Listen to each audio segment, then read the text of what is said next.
আল্লাহ যদি আপনাকে এই বিপদে যদি না ফেলতেন, আপনি কোনোদিন খারাপ মানুষ চিনতে পারতেন না।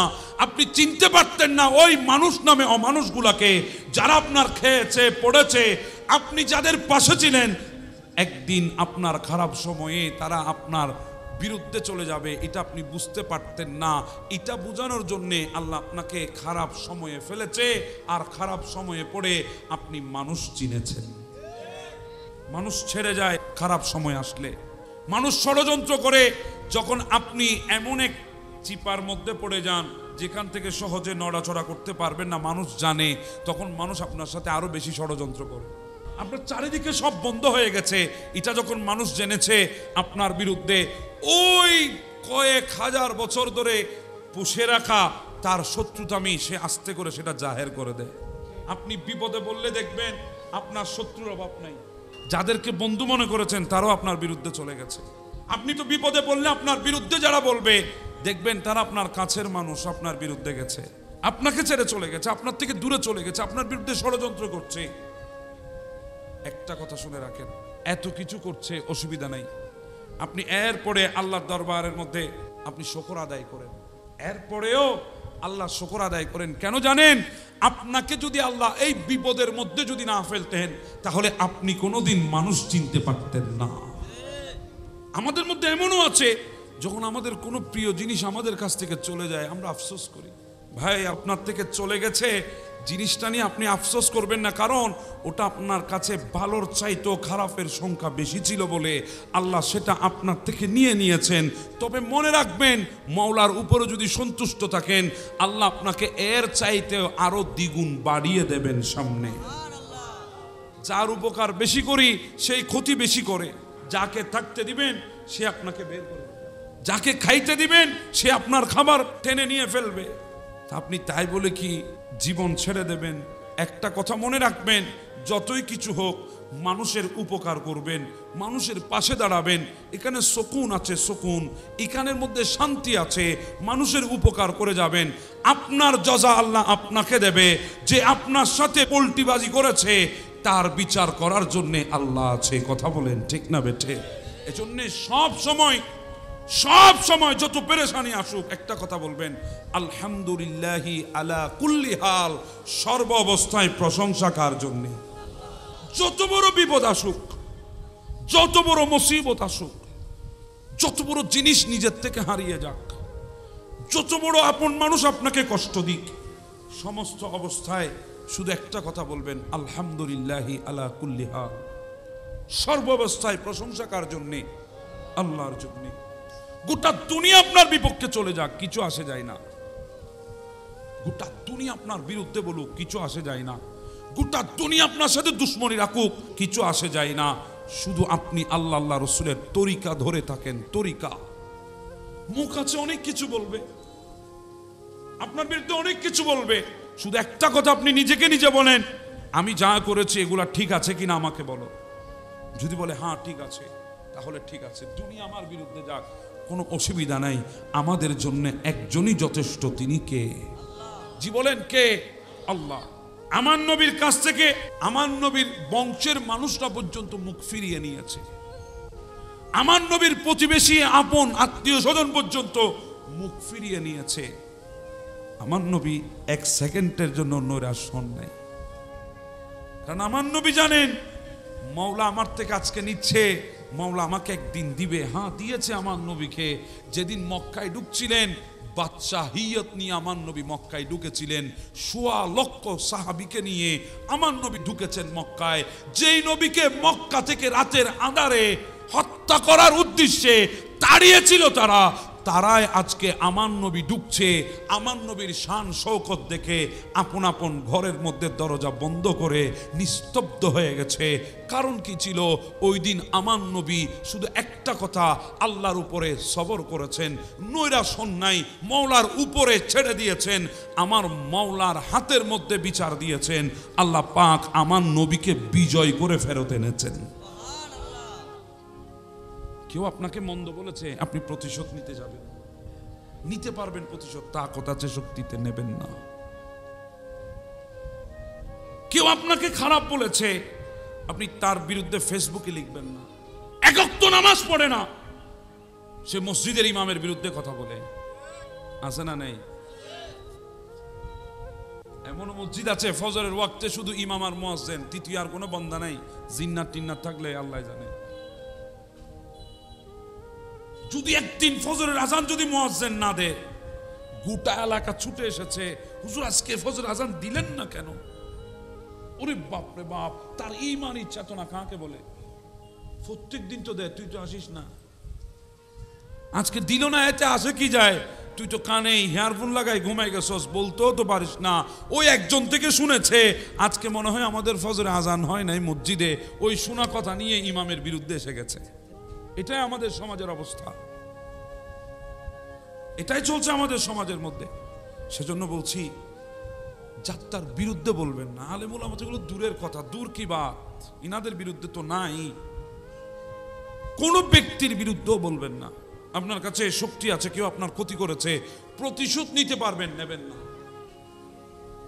আপনাকে গালি দিয়েছে, আপনার শব্দ তার চাইতে লাউড, আপনি চাইলে আরো উচ্চ আওয়াজে তাকে গালি দিতে পারবেন, দেবেন না।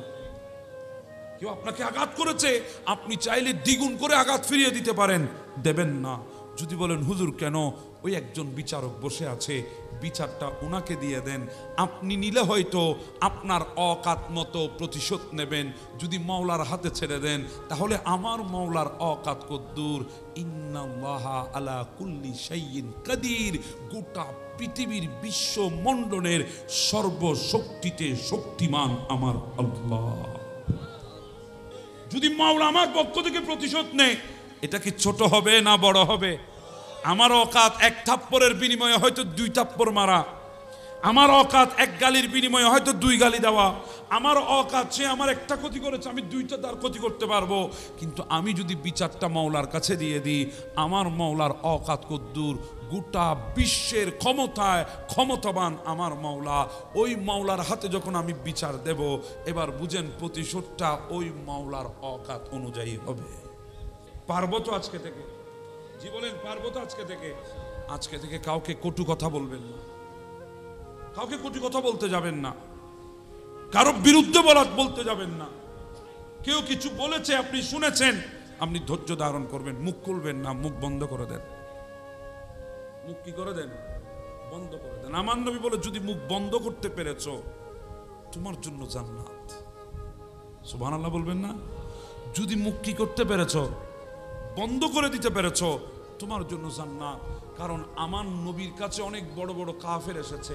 একদিন আমার নবী রাস্তা দিয়ে আসছিলেন, আবু জাহেল আমার নবীর সামনে দাঁড়িয়েছে।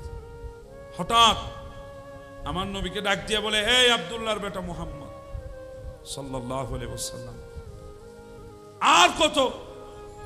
তুমি তোমার এই ভণ্ডামি কি ছাড়বা না? নাউজুবিল্লাহ, এই ভণ্ডামি কি ছাড়বা না? আর কত করবা?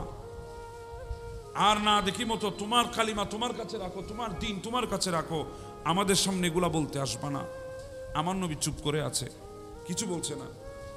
কথা বলো, আর কোনদিন মানুষকে ইসলামের দাওয়াত দিবা? আমার নবী চুপ করে আছে, কথা বলে না। মনে রাখবেন, কথা না বলা জালেমের জন্য অনেক বড় শাস্তি।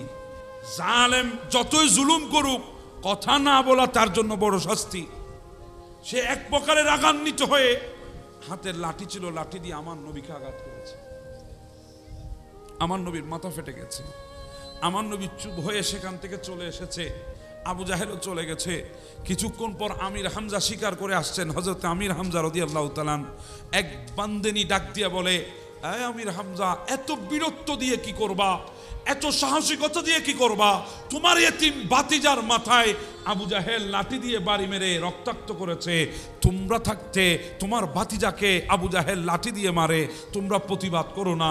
তখন আমির হামজার ভেতরে মুহাব্বত জেগে উঠেছে। সে তাড়াতাড়ি শিকারী পশুগুলা ফেলে হাতের মধ্যে লাঠি নিয়ে দৌড় দিয়েছে আবু জাহেলের কাছে। এই আবু জাহেল, তুই আমার ভাতিজার গায়ে হাত তুলেছিস, এত বড় সাহস! লাঠি দিয়ে এমন বাড়ি তাকে মেরেছে, আবু জাহেলের মাথা আমির হামজা ফাটিয়ে দিয়েছে। এরপরে আমির হামজা আমার নবীর কাছে আসলেন, দেখতেছে মা খাদিজাতুল কুবরা আমার নবীর মাথা মুবারকের মধ্যে ব্যান্ডেজ করাচ্ছেন, ওষুধ দিচ্ছেন। এসে ডাক দিয়ে বলে, ভাতিজা তোমাকে এত বেশি আঘাত করেছে আমি জানতাম না, যখন জানতে পেরেছি আমিও তাকে ফাটিয়ে দিয়ে চলে এসেছি। তুমি খুশি হয়েছে কিনা বলো? আমার নবী বলে, না চাচা না, আমি খুশি হই নাই। তাহলে কি করলে তুমি খুশি হবা? ও চাচা আপনি কি পারবেন আমাকে খুশি করতে? বলে, হ্যাঁ পারবো। ও চাচা তাহলে আমার দেওয়া দাওয়াত গ্রহণ করে নেন, দিনটা গ্রহণ করে নেন, আমার মুখে মুখে কালিমা পড়ে দেন। তখন আমির হামজা বলে, তোমার কালিমা পড়লে বলছি তুমি খুশি হবা? বলে, হ্যাঁ খুশি হব। তাহলে আমির হামজা আজকে ভাতিজাকে খুশি করার জন্য যদি জান দিতে হয় তাও দেবে, সাথে সাথে কালিমা পড়ে দিয়েছেন। সুবহানাল্লাহ। আমার নবীর তবিয়ত দেখেন। আমার নবী যদি আবু জাহেল আঘাত করেছে, আমার নবী যদি পাল্টা আঘাত করত, আমির হামজা কি মুসলমান হতেন?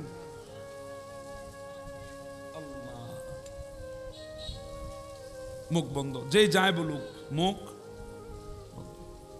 হাজার জনে হাজার কথা বলছে, মুখ বন্ধ করে রাখবেন, কোনো কথা বলবেন না, একটা কথাও আপনি জুবান দিয়ে বের করবেন না, একটা জুবান দিয়ে বের করবেন না। এক বান্দা দুইটা ওট নিয়ে এসেছে মক্কার বাজারে। মক্কায় ঢুকার সাথে সাথে আবু জাহেলের সাথে দেখা। আবু জাহেল বলে, কেন এসেছো? তোমাকে তো আগে মক্কায় দেখি নাই, কোত্থেকে এসেছো? বলে, আমি গ্রাম থেকে এসেছি, দুইটা ওট নিয়ে এসেছি, বিক্রি করব মক্কার বাজারে।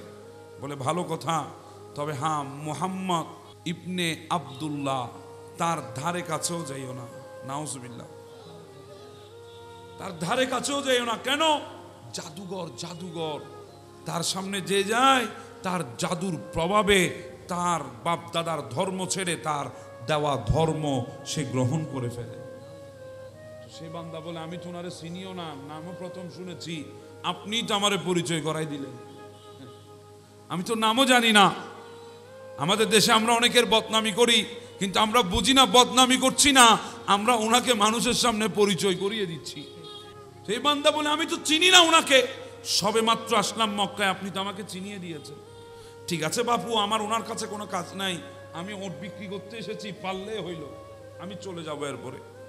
বলে, ঠিক আছে, তোমার ওট কত? এত দাম, আমাকে দিয়ে দাও। আবু জাহেল কিনে নিলেন, টাকা কালকে এসে নিয়ে যাই। আপনাদের দেশে তো কথা আছে, বাকির নাম কালকে এসে নিয়ে যায়। সে উট নিয়ে চলে গেছে। পরের দিনে বান্দা গেছে টাকার জন্যে, বলে আজ না কালকে আসি। আবার গেল পরের দিন, বলে আজ না কালকে আসিও। এভাবে 3 দিন তাকে ঘুরিয়েছে। ওই বান্দা চোখের পানি ছেড়ে দিয়েছে, জিন্দেগির সমস্ত পুঁজি এখানে দিয়ে আমি ওট নিয়ে এসেছি অনেক কষ্ট করে গ্রাম থেকে, সে আমাকে ঘোরায়। মক্কাতে আমার কোনো আত্মীয় নাই, স্বজন নাই, থাকার মতো কোনো জায়গা নাই, আমি কোথায় থাকবো, কোথায় যাব, এখানে কার কাছে থাকবো, আমি কিভাবে থাকবো, আমাকে এমনভাবে ঘোরাচ্ছে, জানি না ওই টাকাগুলো আমাকে দিবে কি না। তখন এক বান্দাকে দেখে বলে, ও মক্কার মানুষ, তোমাদের এখানে কোনো সরদার আর নাই, কোনো হুকমার আর নাই, যাদের কাছে গিয়ে বললে আমি আমার পাওনা টাকা ফেরত পাবো। তখন ওই বান্দা বলে, কেন থাকবে না? ওই মক্কা শরীফের খানায় কাবার পাশে দেখো গুল চাক করে বসে আছে, ওখানে আমাদের বড় বড় সরদারান আছে, উতবা, সাইবা, আবুল আহাব আছে, আবু সুফিয়ান আছে, যাও ওনাদের কাছে যাও। তুমি যদি ওনাদের কাছে গিয়ে বিচার দিতে পারো, যত বড় সমস্যা হোক তুরির মধ্যে সমাধান করে দেবে। গিয়েছে মক্কার সরদারান, বলে, হ্যাঁ বলো। বলে, আমি উট বিক্রি করতে এসেছি মক্কায়, আপনাদের একজন উট কিনেছে আমার থেকে, টাকা দেয় নাই, পরে দেবে বলেছে কালকে, কাল করতে পরশু, পরশু করতে তরশু, আজকে 3 দিন গেল, আমি টাকা পাই না, কেউ নাই এখানে, আমার রাস্তার ধারে শুয়ে থাকি রাতের বেলায়, কোনো আবাসিক নাই, মুসাফের খানা নাই, সরাই খানা নাই, আমি কোথায় থাকবো? সারা রাত রাস্তার পাশে থাকি, আজকে 2 দিন হলো টাকা পয়সাও নাই, কিছু খাই নাই, আপনারা আমার ওই টাকাগুলো, পাওনা টাকাগুলো উদ্ধার করে দেন। তখন আবুল আহাব ডাক দিয়ে বলে, কে তোমার টাকা মেরে খেয়েছে? কথা বলে লাফ দিয়ে উঠেছে, আমরা থাকতে তোমার টাকা মেরে খাবে, এটা কে তোমার উপরে এত বড় জুলুম করেছে? ওই বান্দা বলে, তার নাম আবু জাহেল। নাম শোনার সাথে সাথে আবুল আহাব যত গর্জিয়েছে তত নিচে পড়েছে, ধাম করে বসে গেছে। বলে বাপু আবু জাহেল? বলে হ্যাঁ। ওর সাথে কথা বলা যাবে না, ওর সাথে কথা বলা যাবে না। আমরা যত বড় সর্দার হই না কেন, সে আমাদের সর্দার, ওর সাথে কথা বলতে পারবো না। তখন উতবা হায় আল্লাহ ঠাট্টা করে বলছে, আমার নবীকে যখন দেখেছে ঠাট্টা করে বলছে, শোনো আবু জাহেলের কাছ থেকে আমরা তোমার টাকা আদায় করে দিতে না পারলেও ওই মক্কার ওই পাশে যে একজন বসে আছে ওই সাদা কাপড় পরে উনি পারবে তোমার টাকা উদ্ধার করে দিতে। এই কথা বলে সবাই হাসাহাসি শুরু করেছে। কথাটা তো ঠাট্টা সুলভ ভাষায় বলেছে, কারণ তাদের চেহারায় তাদের নজরে আমার নবী ইয়েতিম, তাদের নজরে আমার নবী দুর্বল, তাদের নজরে আমার নবীর কোনো হাইসিয়ত নাই, কারণ তারা আমার নবীকে দেখেছে, আমার নবীর নবুয়তকে তারা মেহসুস করতে পারে নাই। তখন ওই বান্দা বলছে, আপনারা ওনার কথা বলছেন আবার হাসতেছেন। বলে না, আমরা এমনি হাসছি, ওনার কাছে যাও, পারবা, উনি তোমাকে উদ্ধার করে দেবে। এই বান্দা ওইদিকে গেল, কারণ কি করবে, এখন তো মজবুর, যেখানে বলে মানুষ সেখানে দৌড়াইতে হয়। গেল সেদিকে, উতবা একজনকে ডাক দিয়েছে কুরাইশের, বলে এদিকে আয়। এই মানুষটার পেছনে পেছনে গিয়ে দেখ মুহাম্মদের কাছে গিয়ে কি বলে। মুহাম্মদ আবু জাহেলের সামনে গেলে আবু জাহেল মুহাম্মদকে কিভাবে বেইজ্জত করে, এটা দেখে আমাদেরকে এসে বলবি, আমরা আনন্দ নেব। পেছনে গোয়েন্দা দিয়েছে। ওই বান্দা পেছনে গিয়ে দাঁড়িয়েছেন, দাঁড়িয়ে বলে জনাব, ওই বান্দা আমার নবীকে চিনে না, বলে জনাব আমি এসেছি আপনার কাছে একটা সমস্যায় পড়ে। আমার নবী পেছনে ফিরে বলে, পেছন দিকে না, সামনের দিকে এসে কথা বলো। সামনে আসলো। আমার নবী বলে, কথা পড়ে বলিও, তোমার চেহারা দেখে মনে হচ্ছে তুমি কিছু খাও নাই। এই কথা বলার সাথে সাথে ওই মানুষটা চোখের পানি ছেড়ে দিয়েছে, ডাক দিয়ে বলে, ও আল্লাহর বান্দা, আমি আজকে 2 দিন কিছু খাই নাই, কিন্তু মক্কার মানুষ কেউ বুঝতে পারে নাই। মানুষ যদি না খেয়ে থাকে, একমাত্র মা জানে আর বাবা জানে, আর কেউ জানে না। আপনি কিভাবে জেনেছেন? বলে হ্যাঁ, আমি তোমার চেহারা দেখে জেনেছি। হ্যাঁ হ্যাঁ, এজন্য উলামা ইকরাম বলেছেন, একজন মায়ের বুকে 70 জন মায়ের বুকে একজন ছেলের জন্য যত মোহাব্বত, আমার নবীর একজনের কলিজায় 70 জন মা বরাবর একজন উম্মতের জন্য মোহাব্বত।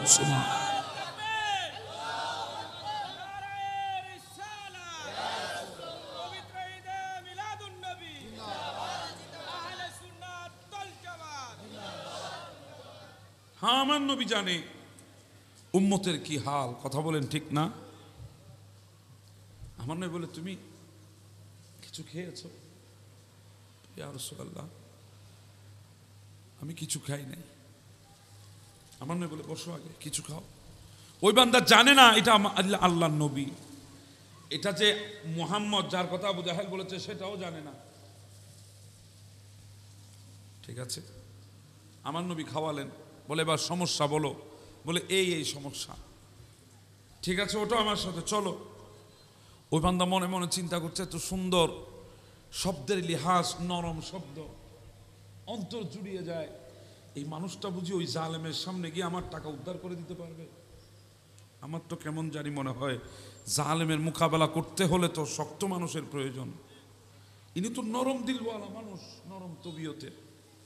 তারপরও ঠিক আছে, উনি যখন চলতে বলেছে আমিও চলতেছি। গিয়ে দেখি শেষ পর্যন্ত কপালে কি আছে। গেল আবু জাহেলের সামনে, ওই গোয়েন্দা উতবার দেওয়া, সেও কিন্তু পেছনে পেছনে আছে। গেল আবু জাহেলের দরজার সামনে, গিয়ে আঘাত করেছে। আবু জাহেল দরজা খুলেছে। আমার নবী ডাক দিয়ে বলে, আবু জাহেল, কখন থেকে মানুষের হক খাওয়া শুরু করলা? কখন থেকে শুরু করেছো? তোমার নামে এত বড় নালিশ কিভাবে আসে আমার কাছে? তুমি এই মানুষের টাকা কেন দিচ্ছ না? ওট নিয়েছ, এখনই টাকা দিবা। এ কথা বলতে দেরি। আবু জাহেল বলে, ঠিক আছে, আমি এখনই আনছি। তাড়াতাড়ি ভেতরে গিয়ে টাকা এনে আমার নবীর হাতে দিলেন। আমার নবী নিয়ে ওই তাজেরকে দিলেন, ব্যবসায়ীকে, দেখো তোমার টাকা ঠিক আছে কিনা। ওই বান্দা গুনে দেখে টাকা ঠিক আছে। তখন আমার নবী ওই তাজেরকে বলছে আমি যেতে পারি? ওই তাজের বলে হায় আল্লাহ, কি বান্দা দেখলাম দুনিয়াতে এসেছে আমার উপকার করতে, আবার অনুমতি চাইতেছে আমার কাছে, যেতে পারি? বলে হ্যাঁ হ্যাঁ যেতে পারেন। আমার নবী বলে আবু জাহেল আর যেন তোমার নামে নালিশ না আসে, এই কথা বলে আমার নবী চলে গেছে। ওই পেছনে গোয়েন্দা দিয়েছে উতবা, সে দৌড় দিয়ে এসে বলে আবু জাহেল এমন কি হয়েছে তোমার? আজকে আব্দুল্লাহর বেটা মোহাম্মদ তোমাকে কি বলেছে? তুমি সাথে সাথে তার কথা শুনে ফেলেছো, তার কথা মতো কাজ করেছো, এত বড় কথা বলে গেছে, তুমি চুপ করে আছো। তখন আবু জাহেল ডাক দিয়ে বলে ও আল্লাহর বান্দা, কুরাইশের বান্দা, শোনো, আজকে আমি মোহাম্মদের দৃষ্টি দেখেছি, তার শব্দ শুনেছি, তার শব্দগুলা আমাকে তীরের মতো আঘাত করেছে। আমি যদি আজকে তার কথা না শুনতাম, আমার মনে হচ্ছে আমি জমিনের নিচে ঢুকে যেতাম, জমিনের নিচে। আমি তার সামনে জুবানি খুলতে পারি নাই, কথাও বলতে পারি নাই, আমি ভীত হয়ে গেছি। ওই বান্দা যে ব্যবসায়ী, সে বলে মোহাম্মদ মানি, ইনি মোহাম্মদ? আবু জাহেলের মুখে যখন আবার দ্বিতীয়বার শুনেছে মোহাম্মদ শব্দটা, বলে ইনি, ইনার কাছ থেকে তুমি আমাকে দূরে থাকতে বলেছো? বলে হ্যাঁ, ইনার কাছ থেকে। ওই বান্দা দিলেন দূর, আমার নবীর সামনে এসে বলে ইয়া রাসূলুল্লাহ, যেদিন আসছিলাম মক্কায় আবু জাহেল বলেছিল আপনার থেকে দূরে থাকার জন্যে, আপনি নাকি জাদু করেন, জাদুর প্রভাবে মানুষ বাপদাদার ধর্ম ভুলে যায়। ইয়া রাসূলুল্লাহ, আমি জানি না আপনি জাদু করেন কিনা, কিন্তু জাদুর প্রভাব আমার উপরে হয়েছে, আপনি আমাকে আপনার জাদুর মন্ত্র কালিমাটা পড়িয়ে দেন, আমি মুসলমান হয়ে যাব। সুবহানাল্লাহ। এটাই আমার নবী। আমার নবী বলছেন আল্লাহ আমাকে দান করেছেন, কি দান করেছেন? ওয়া নুসিরতু বির-রুবি, আল্লাহ আমাকে ভীতি দান করেছেন, ভীতির মাধ্যমে সাহায্য করেছেন। আমার সামনে যত বড় জালেম আসুক, আমার সামনে চুপ হয়ে যায়, কথা বলতে পারে না। এটা কে দান করেছেন? আল্লাহ। আল্লাহ চাইলে পারে কি পারে না? কয়টা মর্যাদার কথা বলেছিলাম? কয়টা বললাম? কি অসুবিধা হয়ে যাবে আপনাদের? আমি বলবো, কষ্ট হয়ে যাবে? আমার নবী 3 নম্বরে বলছেন উম্মত শোনো, আল্লাহ আমাকে দান করেছেন ওয়া উহিল্লাত লিয়াল গানাইম, আল্লাহ আমাকে যুদ্ধের ময়দানের গনিমত আমার জন্য হালাল করেছেন। কোন নবীর জন্য যুদ্ধের ময়দানের গনিমত হালাল ছিল না, শুধু একমাত্র আমার নবীর জন্য যুদ্ধের ময়দানের গনিমতকে হালাল করা হয়েছে। কোন নবীর ক্ষেত্রে এটাকে হালাল ছিল না, শুধু নবীর ক্ষেত্রে। হুনাইনের যুদ্ধে যখন গনিমত পেয়েছিলেন, অনেক গনিমত, তখন আমার নবী গনিমতের মাল দিয়ে দিচ্ছিলেন মুহাজিরদেরকে, মক্কা থেকে যারা এসেছে আমার নবীর সাথে হিজরত করে মক্কা মদিনায়, তাদেরকে দিয়ে দিচ্ছেন। তখন ওই মদিনাবাসীর মধ্যে একজন বলছে মদিনাবাসীকে, দেখো দেখো, যাকে আশ্রয় দিয়েছ সে আজকে সব তার দেশের মানুষকে দিয়ে দিচ্ছে, মাতৃভূমির মানুষকে দিয়ে দিচ্ছে, তার জন্মভূমির টান তার ভেতরে কাজ করছে। সে দাঁড়িয়ে বলে ইয়া রাসূলুল্লাহ, ইনসাফ করুন, আপনার বন্টন ইনসাফ হচ্ছে না। ফারুক আজম তলোয়ার তুলেছেন, ইয়া রাসূলুল্লাহ অনুমতি দিন। এত বড় মলউন এত বড় কথা কেমনে বলে? আমার নবী তার বংশের পরিচয় দিয়েছে, তার পরবর্তী যারা আসবে তাদের পরিচয় আমার নবী তুলে ধরেছে। আমি সেদিকে যাচ্ছি না। আমার নবী সেদিন বলেছিলেন মদিনাবাসীকে, ও মদিনাবাসী, এক পাল্লায় আমি গনিমতের মাল দিয়েছি, আরেক পাল্লায় আমি রাসূলুল্লাহ চলে গিয়েছি, এখন তোমরা বলো তোমরা কি মাল নিবা নাকি আমি নবীকে নিবা? সেদিন মদিনাবাসী বলেছে ইয়া রাসূলুল্লাহ, আমরা মাল চাই না, মাল চাই না, আমরা মালিককে চাই। সুবহানাল্লাহ। আমরা কাকে চাই? মদিনাবাসী আমার নবীকে নিয়ে মদিনায় গিয়েছে, আর মুহাজির তারা গনিমতের মাল নিয়ে মক্কায় ফেরত গিয়েছে। তো বলছিলাম এই গনিমতের মাল একমাত্র আল্লাহ আমার নবীর জন্য বৈধ করেছেন। নবীর জন্য কি করেছেন? বৈধ করেছেন। এরপরে 4 নাম্বার, গোটা জমিন আল্লাহ আমার নবীর জন্য পবিত্র করেছেন। আগেকার বান্দা নবীর উম্মতেরা যেখানে সেখানে নামাজ পড়তে পারতো না, যেখানে সেখানে ইবাদত করতে পারতো না, নির্দিষ্ট জায়গা ছিল, নির্দিষ্ট, কিন্তু আল্লাহ আমার নবীর জন্য গোটা ময়দানকে পবিত্র করে দিয়েছে। এখন যেখানে ওয়াক্ত হবে সেখানে সালাত আদায় করা যাবে। সুবহানাল্লাহ। এটা একমাত্র আমার নবীর জন্য। জমিন পরিবর্তন হয়ে গেছে, জমিন পবিত্র হয়ে গেছে, জমিনের মধ্যে বরকত এসে গেছে আমার নবীর আগমনের কারণে। জোরে বলবেন না সুবহানাল্লাহ। আরেকটু কথা যদি আমি বলি আপনাদেরকে, আপনারা অবাক হবেন। আল্লাহর পয়গম্বর মূসা আলাইহিস সালাম, উনি আইডি কার্ড গলাতে ঝুলিয়েছেন, কালিমুল্লাহর আইডি কার্ড, আল্লাহর সাথে কথা বলেছেন বলে। কালিমুল্লাহ যিনি আল্লাহর সাথে কি বলেছেন? কথা বলেছেন। এটাই তো কালিমুল্লাহর অর্থ। মূসা ইনি গলায় আইডি কার্ড ঝুলিয়েছেন, আল্লাহর সাথে কথা বলেছেন, কালিমুল্লাহ। ওলামা বসে আছে, হুজুর বসে আছে, জিজ্ঞাসা করেন, জায়গা নির্দিষ্ট ছিল, যেখানে সেখানে দাঁড়িয়ে কথা বলা যাবে না। সময় নির্ধারণ ছিল, যেখানে সেখানে যেমন তেমন সময় কথা বলা যাবে না। শব্দ নির্ধারণ ছিল, যেন তেন শব্দ দিয়ে কথা বলা যাবে না। এই তিনটা জিনিস মানার পরে নির্দিষ্ট জায়গা, নির্ধারিত সময়, নির্দিষ্ট শব্দ, এগুলা মানার পরে তিনি আল্লাহর সাথে কথা বলতে পেরেছেন। আর আল্লাহ আমাদের কেমন নবীর উম্মত বানিয়েছে, যখনই চাইবো মাওলার সাথে কথা বলার জন্য আল্লাহ আমাদেরকে কালামুল্লাহ দান করে দিয়েছেন। সুবহানাল্লাহ। আমাদের ঘরে কালামুল্লাহ আছে না নাই? 30 পারা কোরআনুল কারীম আল্লাহ আমাদেরকে দিয়েছেন, যখন চাইবেন তখন কথা বলবেন। এখন তো আমরা 12 মাসে 12টা চুমাও ওই কালামুল্লাহর খাইতে পারি নাই। কথা বলেন ঠিক না? ঘরে আছে কোরআন শরীফ, কিন্তু 12টা চুমা খাইছেন কোনোদিন 12 মাসে? আমরা তো অনেক দূরে। আমরা আমাদেরকে নিয়ে ব্যস্ত। এখন আমরা আমাদের গুলাকে নিয়ে ব্যস্ত। আমরা আল্লাহর দেওয়া দিন, আল্লাহর দেওয়া কালাম, আল্লাহর দেওয়া তরিকা, রসুলের দেওয়া সুন্নত, এগুলার ধারে কাছেও আমরা নাই। কথা বলেন ঠিক না? আমাদের শুধু অভিযোগ আছে, শকর নাই। আমরা রাগ হয়ে গেছেন আমার সাথে? শুধু অভিযোগ আছে, অভিযোগ। আল্লাহ আমার এটা লাগবে, ওইটা হয় নাই, এটা হওয়া লাগবে, ওইটা করা লাগবে, এটা দেওয়া লাগবে, শুধু অভিযোগ আর চাহত। আমরা একবারও শকর আদায় করতে পারি না।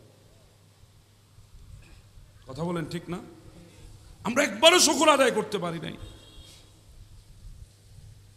আমাদের মধ্যে এমনও আছে, যখন আমাদের কোনো প্রিয় জিনিস আমাদের কাছ থেকে চলে যায় আমরা আফসোস করি। আমরা আফসোস করি যখন কোনো কিছু না পায়, আমাদের মধ্যে আফসোসতা আসে, আমরা আফসোস করি। ভাই আপনার কাছে আপনার থেকে চলে গেছে জিনিসটা নিয়ে আপনি আফসোস করবেন না, কারণ ওটা আপনার কাছে ভালোর চাইতেও খারাপের সংখ্যা বেশি ছিল বলে আল্লাহ সেটা আপনার থেকে নিয়েছেন। তবে মনে রাখবেন, মাওলার উপরে যদি সন্তুষ্ট থাকেন, আল্লাহ আপনাকে এর চাইতেও আরো দ্বিগুণ বাড়িয়ে দেবেন সামনে। আল্লাহ কোনোদিন বান্দাকে কষ্টে ফেলেন না, কোনোদিন না। আমাদের দেশে অনেকে আছেন, যদি বলি ভাই মানুষকে সাহায্য করবেন, মানুষকে কিছু দেবেন, মানুষের পাশে দাঁড়াবেন, অনেকে বলেন হুজুর আমরা কাউকে কিছু দিলে যার উপকার বেশি করি সেই বেশি অপকার করে। কথা বলেন ঠিক না? যার উপকার বেশি করি সেই ক্ষতি বেশি করে, যাকে বেশি দিই সে বেশি নেয়। কথা বলেন ঠিক না?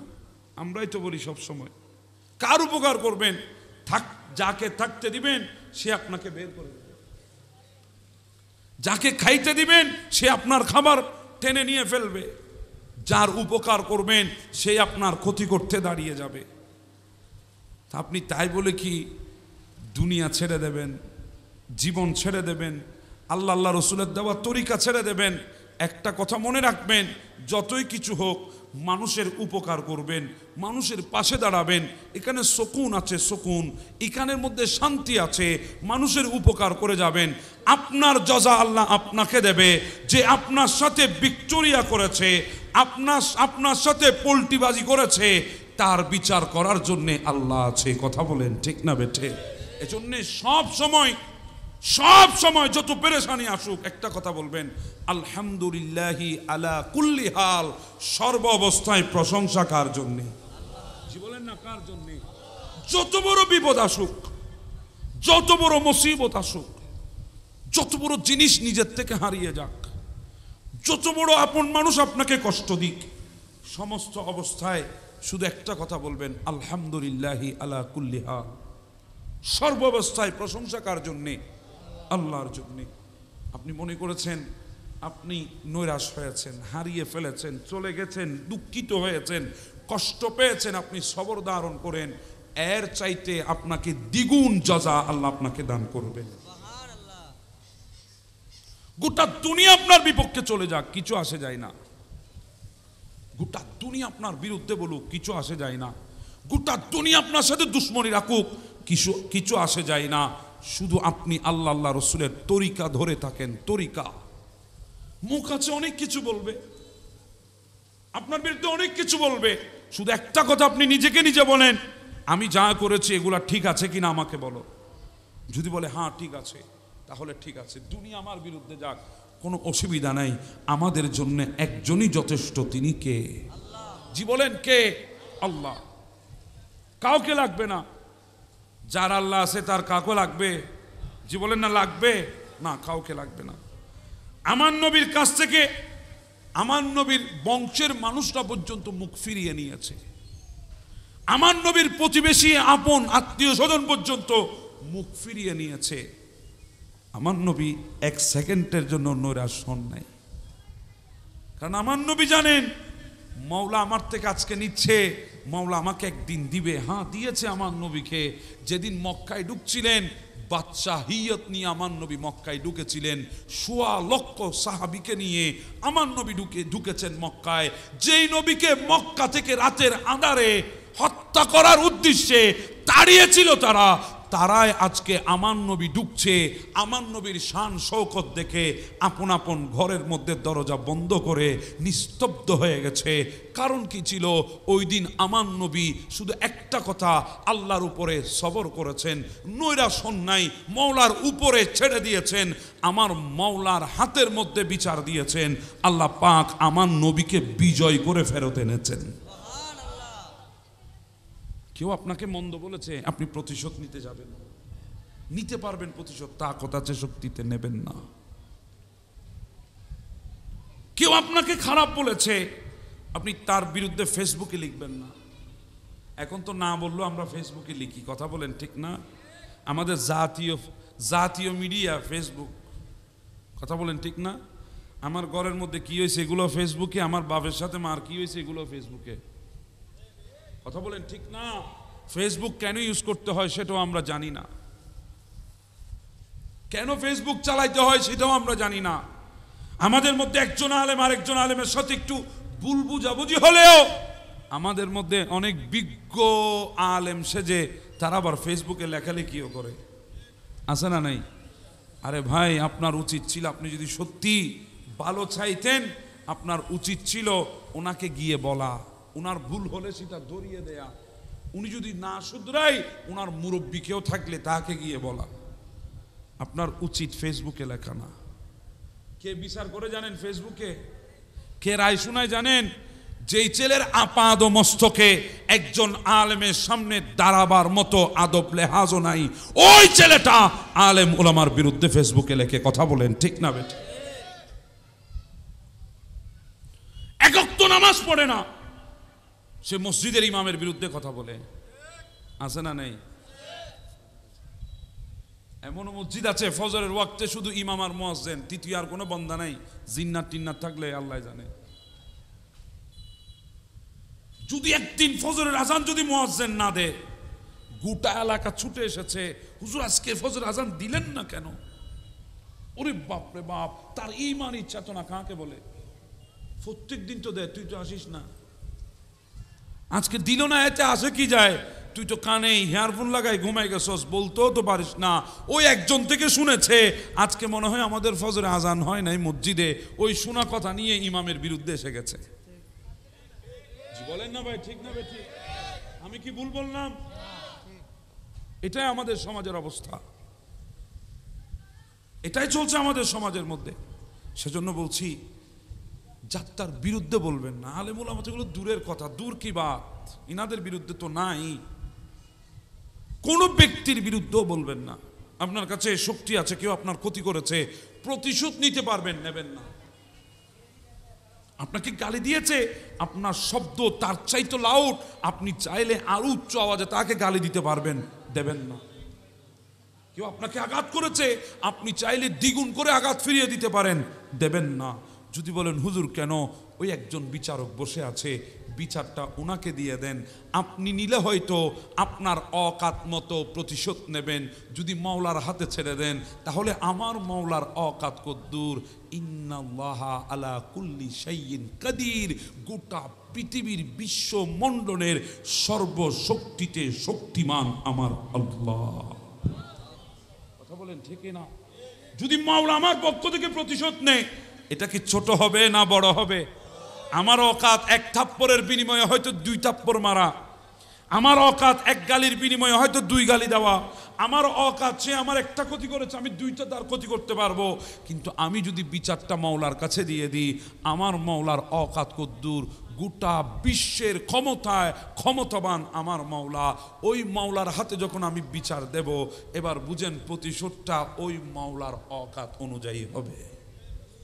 কথা বলেন ঠিক না? পারবো তো আজকে থেকে? জি বলেন, পারবো তো আজকে থেকে? আজকে থেকে কাউকে কটু কথা বলবেন না, কাউকে কটু কথা বলতে যাবেন না, কারো বিরুদ্ধে বলতে যাবেন না। কেউ কিছু বলেছে, আপনি শুনেছেন, আপনি ধৈর্য ধারণ করবেন, মুখ খুলবেন না, মুখ বন্ধ করে দেন। মুখ কি করে দেন? বন্ধ করে দেন। আমার নবী বলে, যদি মুখ বন্ধ করতে পেরেছো, তোমার জন্য জান্নাত। সুবহানাল্লাহ বলবেন না? যদি মুখ কি করতে পেরেছো, বন্ধ করে দিতে পেরেছো, তোমার জন্য জান্নাত। কারণ আমার নবীর কাছে অনেক বড় বড় কাফের এসেছে। আপনারা দেরি হয়ে যাবে, হুজুর একটু সমস্যা হবে, আপনাদের অসুবিধা হচ্ছে? একদিন আমার নবী রাস্তা দিয়ে আসছিলেন, আবু জাহেল আমার নবীর সামনে দাঁড়িয়েছে। হঠাৎ আমার নবীকে ডাক দিয়ে বলে, এই আব্দুল্লাহর বেটা মুহাম্মদ সাল্লাল্লাহু আলাইহি ওয়াসাল্লাম, আর কত তুমি তোমার এই ভণ্ডামি কি ছাড়বা না? নাউজুবিল্লাহ, এই ভণ্ডামি কি ছাড়বা না? আর কত করবা? আর না দেখি মতো তোমার কালিমা তোমার কাছে রাখো, তোমার দিন তোমার কাছে রাখো, আমাদের সামনে এগুলা বলতে আসবা না। আমার নবী চুপ করে আছে, কিছু বলছে না। কথা বলো, আর কোনোদিন মানুষকে ইসলামের দাওয়াত দিবা? আমার নবী চুপ করে আছে, কথা বলে না। মনে রাখবেন, কথা না বলা জালেমের জন্য অনেক বড় শাস্তি। কথা বলেন ঠিক না? জালেম যতই জুলুম করুক, কথা না বলা তার জন্য বড় শাস্তি। সে এক প্রকারে রাগান্বিত হয়ে হাতের লাঠি ছিল, লাঠি দিয়ে আমার নবীকে আঘাত করেছে। আমার নবীর মাথা ফেটে গেছে। আমার নবী চুপ হয়ে সেখান থেকে চলে এসেছে। আবু জাহেলও চলে গেছে। কিছুক্ষণ পর আমির হামজা স্বীকার করে আসছেন। হযরত আমির হামজা রাদিয়াল্লাহু তাআলা এক বান্দেনি ডাক দিয়ে বলে, এই আমির হামজা, এত বীরত্ব দিয়ে কি করবা? এত সাহসিকতা দিয়ে কি করবা? তোমার এতিম বাতিজার মাথায় আবু জাহেল লাঠি দিয়ে বাড়ি মেরে রক্তাক্ত করেছে, তোমরা থাকতে তোমার ভাতিজাকে আবু জাহেল লাঠি দিয়ে মারে, তোমরা প্রতিবাদ করো না। তখন আমির হামজার ভেতরে মুহাব্বত জেগে উঠেছে। সে তাড়াতাড়ি শিকারী পশুগুলা ফেলে হাতের মধ্যে লাঠি নিয়ে দৌড় দিয়েছে আবু জাহেলের কাছে। এই আবু জাহেল, তুই আমার ভাতিজার গায়ে হাত তুলেছিস, এত বড় সাহস! লাঠি দিয়ে এমন বাড়ি তাকে মেরেছে, আবু জাহেলের মাথা আমির হামজা ফাটিয়ে দিয়েছে। এরপরে আমির হামজা আমার নবীর কাছে আসলেন, দেখতেছে মা খাদিজাতুল কুবরা আমার নবীর মাথা মুবারকের মধ্যে ব্যান্ডেজ করাচ্ছেন, ওষুধ দিচ্ছেন। এসে ডাক দিয়ে বলে, ভাতিজা, তোমাকে এত বেশি আঘাত করেছে আমি জানতাম না, যখন জানতে পেরেছি আমিও তাকে ফাটিয়ে দিয়ে চলে এসেছি। তুমি খুশি হয়েছে কিনা বলো? আমার নবী বলে, না চাচা, না, আমি খুশি হই নাই। তাহলে কি করলে তুমি খুশি হবা? ও চাচা, আপনি কি পারবেন আমাকে খুশি করতে? বলে, হ্যাঁ পারবো। ও চাচা, তাহলে আমার দেওয়া দাওয়াত গ্রহণ করে নেন, দিনটা গ্রহণ করে নেন, আমার মুখে মুখে কালিমা পড়ে দেন। তখন আমির হামজা বলে, তোমার কালিমা পড়লে বলছি তুমি খুশি হবা? বলে, হ্যাঁ খুশি হব। তাহলে আমির হামজা আজকে ভাতিজাকে খুশি করার জন্য যদি জান দিতে হয় তাও দেবে, সাথে সাথে কালিমা পড়ে দিয়েছেন। সুবহানাল্লাহ। আমার নবীর তবিয়ত দেখেন। আমার নবী যদি আবু জাহেল আঘাত করেছে, আমার নবী যদি পাল্টা আঘাত করত, আমির হামজা কি মুসলমান হতেন? আল্লাহ। মুখ বন্ধ, যে যায় বলুক, মুখ বন্ধ। হাজার জনে হাজার কথা বলছে, মুখ বন্ধ করে রাখবেন, কোনো কথা বলবেন না, একটা কথাও আপনি জুবান দিয়ে বের করবেন না, একটা জুবান দিয়ে বের করবেন না। একটা কথা মনে রাখবেন, যদি মনে করেন আমার আপন মানুষ আমাকে ধোঁকা দিচ্ছে, আমার আপন মানুষ আমার সাথে ষড়যন্ত্র করছে, আপন মানুষ আমাকে ছেড়ে চলে যাচ্ছে, আপনি যদি মনে করেন, তো কেন যাচ্ছে? আপনার খারাপ সময় এসেছে বলে। মানুষ ছেড়ে যায় খারাপ সময় আসলে, মানুষ ষড়যন্ত্র করে যখন আপনি এমন এক চিপার মধ্যে পড়ে যান যেখান থেকে সহজে নড়াচড়া করতে পারবেন না, মানুষ জানে, তখন মানুষ আপনার সাথে আরো বেশি ষড়যন্ত্র করে। কথা বলেন ঠিক না? আপনার চারিদিকে সব বন্ধ হয়ে গেছে, এটা যখন মানুষ জেনেছে আপনার বিরুদ্ধে, ওই কয়েক হাজার বছর ধরে পুষে রাখা তার শত্রুতামি সে আস্তে করে সেটা জাহের করে দেয়। কথা বলেন ঠিক না? আপনি বিপদে বললে দেখবেন আপনার শত্রুর অভাব নাই। কথা বলেন ঠিক না? যাদেরকে বন্ধু মনে করেছেন তারাও আপনার বিরুদ্ধে চলে গেছে। আপনি বিপদে বললে আপনার বিরুদ্ধে যারা বলবে দেখবেন তারা আপনার কাছের মানুষ আপনার বিরুদ্ধে গেছে। কথা বলেন ঠিক না? খারাপ সময়ে তারা আপনাকে ছেড়ে চলে গেছে। কথা বলেন ঠিক না? আপনাকে ছেড়ে চলে গেছে, আপনার থেকে দূরে চলে গেছে, আপনার বিরুদ্ধে ষড়যন্ত্র করছে।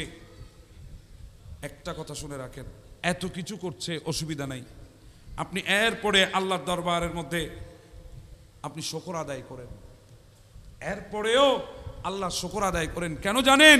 আপনাকে যদি আল্লাহ এই বিপদের মধ্যে যদি না ফেলতেন তাহলে আপনি কোনোদিন মানুষ চিনতে পারতেন না। রাগ হয়ে গেলেন আমার সাথে? রাগ হয়ে গেছেন? আল্লাহ যদি আপনাকে এই বিপদে যদি না ফেলতেন আপনি কোনোদিন খারাপ মানুষ চিনতে পারতেন না, আপনি চিনতে পারতেন না ওই মানুষ নামে অমানুষগুলাকে যারা আপনার খেয়েছে পড়েছে, আপনি যাদের পাশে ছিলেন, একদিন আপনার খারাপ সময়ে তারা আপনার বিরুদ্ধে চলে যাবে, এটা আপনি বুঝতে পারতেন না। এটা বোঝানোর জন্যে আল্লাহ আপনাকে খারাপ সময়ে ফেলেছে, আর খারাপ সময়ে পড়ে আপনি মানুষ চিনেছেন। কথা বলেন ঠিক না বেঠিক? সেজন্য একটা কথা আমি যেটা বলছিলাম, আল্লাহ গোটা জমিনকে আমাদের জন্য পবিত্র করেছেন। গোটা জমিনকে কি করেছে? পবিত্র করেছে। যেখানে ওয়াক্ত সেখানে নামাজ পড়বেন। আপনি দাঁড়ান ভাই, নামাজে দাঁড়ান, কেমন সুকুন, শান্তি কোথায়? আপনি তো আজকে শান্তি খুঁজতেছেন গোটা পৃথিবীতে, কোথায় গেলে শান্তি পাবো? আপনি আজকে সফলতা খুঁজতেছেন, গোটা পৃথিবীতে ঘুরে ঘুরে সফলতা করছেন, অথচ সফলতা দুনিয়ায় নাই। ওই মুয়াজ্জিন 5 বার মিনার থেকে আপনাকে কল দিচ্ছে, 5 বারে 10 বার আপনাকে বলছে হাইয়া আলাল ফালাহ, সফলতা আল্লাহর ঘর মসজিদে আছে। সুবহানাল্লাহ। হাইয়া আলাল ফালাহ, কল্যাণের জন্য আসো, সফলতার জন্য আসো, সফলতা আল্লাহর ঘর মসজিদের মধ্যে আছে। গোটা দুনিয়া আপনি ঘুরে বেড়াতে পারেন, সফলতা সেখানে নাই। আপনি মসজিদে এসে দাঁড়িয়ে যান, ওই সিজদার মধ্যে সফলতা পেয়ে যাবেন। সেজন্য আমি বলি আল্লাহর কাছে শুকর, আল্লাহ আমাদেরকে জুমা দিয়েছে। জুমা যদি জুমা না দিত আমাদের অনেক মুসলমান ভাইরা ভুলে যেত তারা মুসলমানের সন্তান। আমি কি ভুল বললাম? সপ্তাহে একদিনই তো আছে মসজিদে। কথা বলেন ঠিক না? তো যদি জুমা না থাকতো সেটা একদিনও মসজিদে আসতো না, সে তো ভুলে যেত সে মুসলমানের ছেলে। আল্লাহর কাছে শুকর করেন আল্লাহ আমাদেরকে জুমা দিয়েছে, না হলে আমার ভাইগুলা ভুলে যেত তারা মুসলমানের ছেলে। অথচ আমার নবী বলে উম্মত যারা জুমার দিন আজানের সাথে সাথে মসজিদে ঢুকে গেছে, কেন হুজুর বসা আছে, আপনি মেশকাত খুলেন, হাদিসে মুবারাকা পাবেন, জুমার দিন আজান হয়েছে মসজিদে ঢুকে গেছেন। মসজিদে আমার নবী বলে একটা ওট কোরবানি করলে যে সওয়াব হবে আল্লাহ সেই পরিমাণ সওয়াব তোমাকে দান করে দিয়েছে। কি করেছে? শুধু আজান হয়েছে, জুমার দিন ঢুকে গেছেন মসজিদে। এখন তো আমরা আজান দিলে গোসল করতে যাই, মনে হয় আজানটা গোসলের আজান। কথা বলেন ঠিক না? এই তো আপনারা রাগ হয়ে গেছেন আমার সাথে। আজান দিলে কই যায়? রে তাওলটা দাও, শাওরটা সারো, হ্যাঁ একটু হিটারটা দাও, গরম পানিটা গরম করো, লুঙ্গিটা দাও। আজান দিলে মনে পড়ে এগুলার কথা। কথা বলেন ঠিক না? মনে হয় এটা নামাজের আজান না, গোসলের আজান। জি বাবা, চট্টগ্রামের ভাষায় এখানে বুঝবে। আল্লাহ আল্লাহ। না আমি কথা না বলে আমি একটা নাচ করি। মদিনাওয়ালার দেশত আশিক যখন যায়, হল জাগানো মদিনা রাখি আই তো সা। আল্লাহু আকবার বলবেন না? কিছু বুঝেছেন? জি জি, কিছু বুঝে নেই, মনে হচ্ছে আসমান থেকে না ছিল। মদিনাওয়ালার দেশত আশেক যখন যায়, হল জাগানো মদিনাত রাখি আইতো চায়। যখন নবীর দরবারে আশেক যায় তখন আশেকের মন চায় কলিজাটা মদিনায় রেখে আসতে। একটু জোরে বলেন না সুবহানাল্লাহ। আল্লাহ আল্লাহ। আমি যে কথাই বলছিলাম, আল্লাহর ঘর মসজিদ, আমরা যাবেন মসজিদে। আমি একটা ওজিবা আপনাদের কাছকে শিখাই দিই। আমি কোনো পীর সাহেব না, ওজিবা জানা দিবেন আমার ভাইজান দিবে। আমি শুধু একটা, এটা ওজিবা মানে একটা আমল আপনাদেরকে শেখাচ্ছি। যারা বলেন নামাজ পড়তে ইচ্ছা করে না, ভালো লাগে না, নামাজে গেলেই অন্যমনস্ক হয়ে যায়, তাদের জন্য একটা কথা, আপনি নামাজে যাবেন, 40টা দিন ওয়াক্ত মোতাবেক আপনি নামাজ পড়ে দেখেন। আমি আপনাকে জামাতে বলবো না, ওয়াক্ত মোতাবেক যেখানে সুযোগ পাবেন, কাজা করা যাবে না, ওয়াক্ত মোতাবেক আপনি 40টা দিন আপনি নামাজ পড়েন। কয় দিন? জি বলেন কয়দিন? 40 দিন। আপনি 40 দিন ওয়াক্ত মোতাবেক নামাজ পড়েন। জামাতে পড়বেন এটা আমি বলবো না, শুধু একটা কথা বলবো, ওয়াক্ত যাতে ফৌত না হয়। ওয়াক্ত থাকতে আপনি 40 দিন 5 ওয়াক্ত নামাজ আপনি পড়েন। সাথে সাথে যে সূরাগুলা দিয়ে আপনি নামাজ পড়বেন, আলহামদু শরীফ, ইখলাস শরীফ, সূরা ফিল শরীফ, কুরাইশ শরীফ, যে সূরাগুলো আছে, যেগুলো ছোট ছোট আমপার আমরা বলি, আমপারার যে সূরাগুলো আছে, ওই কয়েকটা সূরা আপনারা অক্তসহ পড়ে নেবেন। অক্তসহ পড়ে আপনি ওই সূরাগুলো দিয়ে বারবার আপনি নামাজ পড়বেন। যেমন আপনি যদি বলেন হুজুর আমি সূরা কাউসার জানি, সূরা ইখলাস জানি, হ্যাঁ এই 2টা সূরা আপনি জানেন, এই 2টা সূরার আপনি অর্থগুলো জেনে নেবেন, জেনে এই 2টা সূরা দিয়ে আপনি 40 দিন নামাজ পড়বেন। যত রাকাত হয় এই 2 সূরা দিয়ে পড়তে থাকবেন, অর্থগুলো আপনি মুখস্থ করে নেবেন। যখন আপনি নিয়ত বেঁধে বলবেন কুল হুয়াল্লাহুল আহাদ আল্লাহুস সামাদ লাম ইয়ালিদ ওয়া লাম ইউলাদ ওয়া লাম ইয়াকুল লাহু কুফুয়ান আহাদ, বলছেন কুল, হাবিব আপনি বলে দিন হুয়াল্লাহুল আহাদ, আল্লাহ এক, আল্লাহুস সামাদ, ওই আল্লাহ যার কারো মুখাপেক্ষী নয়। এইভাবে যখন অর্থগুলো আপনার শব্দের সাথে সাথে আপনার মস্তিষ্কে যখন আপনাকে আঘাত করবে, আপনাকে শয়তান হাজারো চেষ্টা করে নামাজ থেকে আপনার নজর, আপনার ফিকির, আপনার খেয়াল 1 সেকেন্ডের জন্য দুনিয়ামুখী করতে পারবে না। কিভাবে করবে? আপনি যদি বলেন আলহামদুলিল্লাহি রাব্বিল আলামিন, সমস্ত বিশ্বের সমস্ত প্রশংসা কার জন্য? এই কথা যখন আপনি বলবেন আর রহমানির রহিম, পরম করুণাময়, অসীম দয়ালু, শব্দ যখন আপনার মাথায় আসবে, আপনার ধ্যান কি বাহিরে যাবে? জি বলেন বাহিরে যাবে? মালিক ইয়াউমিদ্দিন, ওই কিয়ামতের দিনের মালিক কে? আল্লাহ। কথাগুলো যখন আপনি বলবেন, এই আপনার ধ্যান কি বাহিরে যাবে? কখনো যাবে না। আপনার খেয়াল বাহিরে যাবে না। যখন পরিপূর্ণ খেয়াল নামাজের মধ্যে থাকবে, 40 দিনের একটা তাসির আছে, ওই 40 দিনের তাসির যখন আপনার শরীরে পড়বে, আপনি যখন ওয়াক্ত মোতাবেক 40 দিন নামাজ পড়েছেন, আল্লাহর কসম এরপরে আজান দিয়ে আপনাকে মসজিদে আনা লাগবে না, আপনার দিলটা আল্লাহর ঘর মসজিদেই পড়ে থাকবে। আর কিয়ামতের দিন যেখানে কোনো ছায়া নাই, যেখানে কোনো ধরনের ছায়া নাই, 12 সূর্যের তাপ একটা সূর্যের মধ্যে আল্লাহ দান করবে। 1 মুঠো হাতের উপরে সূর্য থাকবে। মাথার মগজগুলি চুলার উপরে যেভাবে সিদ্ধ পানি গরম হয় টকবক টকবক করে, সেভাবে মাথার মগজগুলো টকবক টকবক করে নাক দিয়ে গলে গলে মগজ বের হবে, কান দিয়ে বের হবে। ওই দিন আল্লাহ 7 জন বান্দাকে আরশের ছায়ার নিচে স্থান দেবে। তন্মধ্যে একজন বান্দা যার দিলটা মসজিদের দিকে পড়ে থাকে।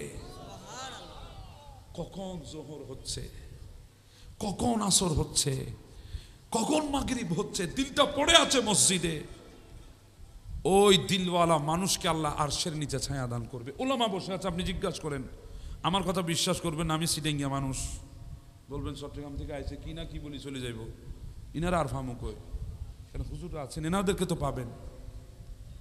কয়দিন? জি বলেন কয়দিন? 40 দিন। ওয়াক্ত মোতাবেক যেই সূরাগুলা দিয়ে পড়বেন, সূরাগুলার অর্থ সহ আপনারা যদি একটু নামাজ পড়বেন, আমি বলি আপনাদেরকে ফজর বেলা আপনাকে রিংটুং দিয়ে রাখা লাগবে না, আপনি উঠে যাবেন। সুবহানাল্লাহ বলেন না, সুবহানাল্লাহ। পারবেন তো ইনশাআল্লাহ? আজকে থেকে পারবেন তো ইনশাআল্লাহ? একটা কথা মনে রাখবেন, আর বেশি দিন নাই, আমরা চলে যাব। যত কিছু আছে সব থাকবে, আমরা চলে যাব। আমাদের দুনিয়ায় থাকা হবে না, আমাদের বিদায় সন্নিকটে আমরা চলে যাব। আমাদের বিদায় একদম সন্নিকটে। গোটা দুনিয়া থাকবে দুনিয়ার জায়গায়, দুনিয়া থাকবে দুনিয়ার ওয়াক্তে, সব থাকবে, এই মাঠটা থাকবে। আজকে হেঁটে এসেছি, সময় আসবে চারজনের কাঁধের উপর হয়ে আসতে হবে। কথা বলেন ঠিক না? আমরা চলে যাব, গোটা দুনিয়া দুনিয়ার জায়গায় থাকবে, আপনিও যাবেন, আমিও যাব। ওই আমাদের নিতর দেহটা পড়ে থাকবে গোরস্থানের মধ্যে, কেউ খবর নিতে যাবে, কেউ খবরও নিতে যাবে না। কথা বলেন ঠিক না বেঠিক? এজন্য আজকে থেকে আল্লাহর ইবাদত করুন। পারবেন তো ইনশাআল্লাহ? আমার কথা কি রাগ হয়ে গেছেন? কয় নাম্বার বলেছিলাম? 4 নাম্বার। আমি একটু সংক্ষেপে বলে দিই। 5 নাম্বারে হচ্ছে, আমার নবী বলেন, আল্লাহ পাক আমাকে দান করেছেন, আল্লাহ পাক আমাকে গোটা পৃথিবীর সৃষ্টি জগতের জন্য, ওয়া উরসিলতু ইলাল খালকি কাফাতান, আল্লাহ গোটা সৃষ্টির জন্য আমাকে নবী হিসাবে প্রেরণ করেছেন। গোটা সৃষ্টির জন্য। কয়টা গেল? 5টা। ওয়া হুতিমা বিয়ান নবিয়ুন, আল্লাহ আমাকে গোটা কায়নাতের জন্য সর্বশেষ নবী হিসাবে প্রেরণ করেছেন। কয়টা মর্যাদার কথা বলেছি? আমার নবী বলে, আল্লাহ আমাকে 6টি বিশেষ মর্যাদা দিয়েছেন, অন্য কোন নবীকে আল্লাহ সেই মর্যাদা দেন নাই। আর সেই মর্যাদা সম্পূর্ণ নবীর উম্মত আল্লাহ আমাদেরকে বানিয়েছেন। তো এই শকর যদি আপনি কিয়ামত পর্যন্ত আদায় করেন, আদায় কি করা যাবে? আল্লাহ পাক আমাদেরকে যা বলার সুযোগ আল্লাহ আমাকে দিয়ে, অসুবিধা হবে আপনাদের? রাত হয়ে গেছে তো, আপনারা অনেকেই ঘরে যাওয়ার জন্য বসে আছেন। কথা বলেন ঠিক না? ওই ঠিক বলে তো, ঠিক হইলে আমি আর বলি লাভ কি? জি জি, সারা রাত আছেন। তাহলে আমি আপনাদেরকে একটা বাংলা শোনাই, অসুবিধা হবে আপনাদের? মুসিবতে না পাই যদি, আমার সাথে সাথে বলতে হবে, মুসিবতে না পায় যদি করুণা তোমার, কবরে হাসরে কি হবে আমার, কবরে হাসরে নবী ছাড়া আমাদের কোনো উপায় আছে? 2 হাত তুলে দিয়ে বলেন আছে? মুসিবতে না পায় যদি, মুসিবতে না পায় যদি করুণা তোমার, কবরে হাসরে কি হবে আমার, কবরে হাসরে কি হবে। আছি গডুবে আমি পাপেরি সাগরে, না জানি কি হবে ওপারে হাসরে। আছি গডুবে আমি পাপেরি সাগরে, না জানি কি হবে ওপারে হাসরে। হাসরে তোমারি সুপারিশ বিনে, তোমারি সুপারিশ বিনে কেমনে হব পার কবরে হাসরে কি হবে আমার কবরে হাসরে কি হবে আমার তুমি তো দিয়েছ দেখিয়ে আলোর পথ বলেছ সে পথে মিলবে রহমত তুমি তো দিয়েছ দেখিয়ে আলোর পথ বলেছ সে পথে মিলবে রহমত কেন যে ভুল পথে আমি কেন যে ভুল পথে আমি করলাম জীবন পার কবরে হাসরে কি হবে আমার কবরে হাসরে কি হবে আমার শেষবারের মতো মুসিবতে না পায় যদি মুসিবতে না পায় যদি করুণা তোমার কবরে হাসরে কি হবে আমার কবরে হাসরে কি হবে